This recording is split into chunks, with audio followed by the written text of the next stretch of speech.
दूसरा सलातीन बाब नंबर 2। इलियास को आसमान पर उठा लिया जाता है। फिर वो दिन आया जब रब ने इलियास को आंधी में आसमान पर उठा लिया।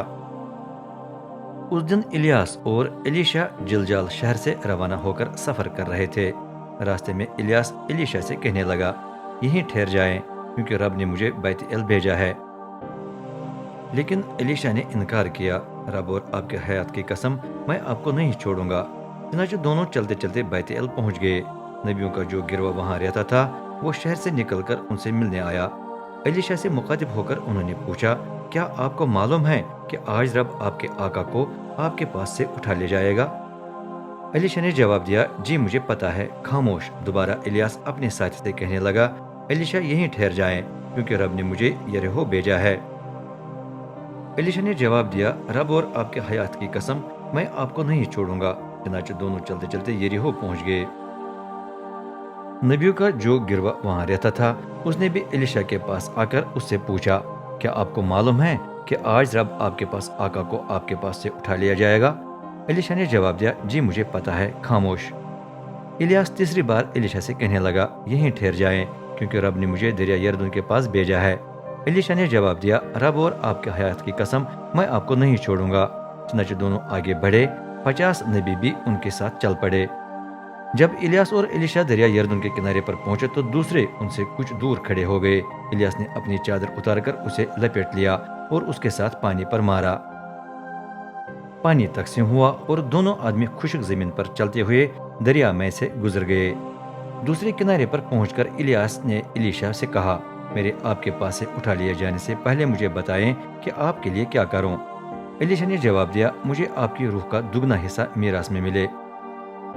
इलियास बोला, जो दरख्वास्त आपने की है उसे पूरा करना मुश्किल है।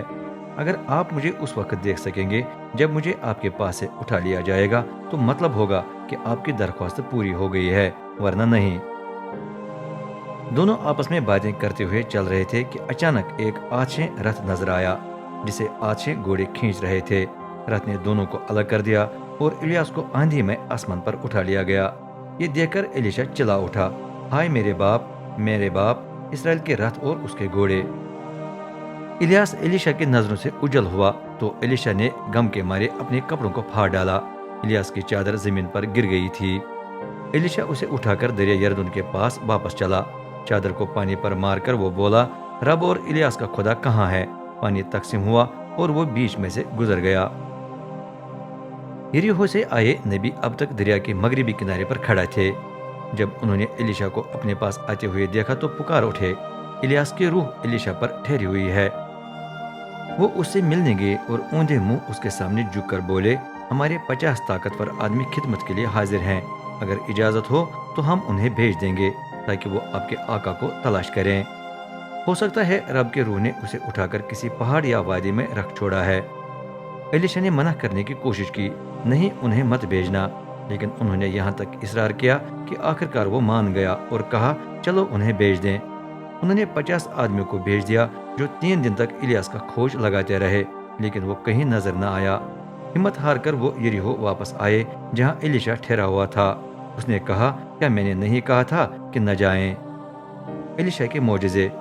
एक दिन यरीहो के आदमी एलीशा के पास आकर शिकायत करने लगे, हमारे आका, आप खुद देख सकते हैं कि इस शहर में अच्छा गुजारा होता है, लेकिन पानी खराब है और नतीजे में बहुत दफा बच्चे माँ के पेट में ही मर जाते हैं। एलीशा ने हुक्म दिया, एक गैर इस्तेमाल शुदा बर्तन में नमक डालकर उसे मेरे पास ले आए। जब बर्तन उसके पास लाया गया तो वो उसे लेकर शहर से निकला और चश्मे के पास गया। वहां उसने नमक को पानी में डाल दिया और साथ साथ कहा, रब फरमाता है कि मैंने इस पानी को बहाल कर दिया है, अब से ये कभी मौत या बच्चों को जाया होने का बायस नहीं बनेगा। उसी लम्हे पानी बहाल हो गया। एलीशा के कहने के मुताबिक ये आज तक ठीक रहा है। यरीहो से एलीशा बैत एल को वापस चला गया। जब वो रास्ते पर चलते हुए शहर से गुजर रहा था तो कुछ लड़के शहर से निकल आए और उसका मजाक उड़ाकर चिल्लाने लगे, ओए गंजे इधर आ, ओए गंजे इधर आ। एलीशा मुड़ गया और उन पर नजर डालकर रब के नाम में उन पर लानत भेजी। तब दूर रिंचनियां जंगल से निकलकर लड़कों पर टूट पड़े और कुल 42 लड़कों को फाड़ डाला। इलियास आगे निकला और चलते चलते करमुल पहाड़ के पास आया। वहां से वापस आकर सामरिया पहुंच गया।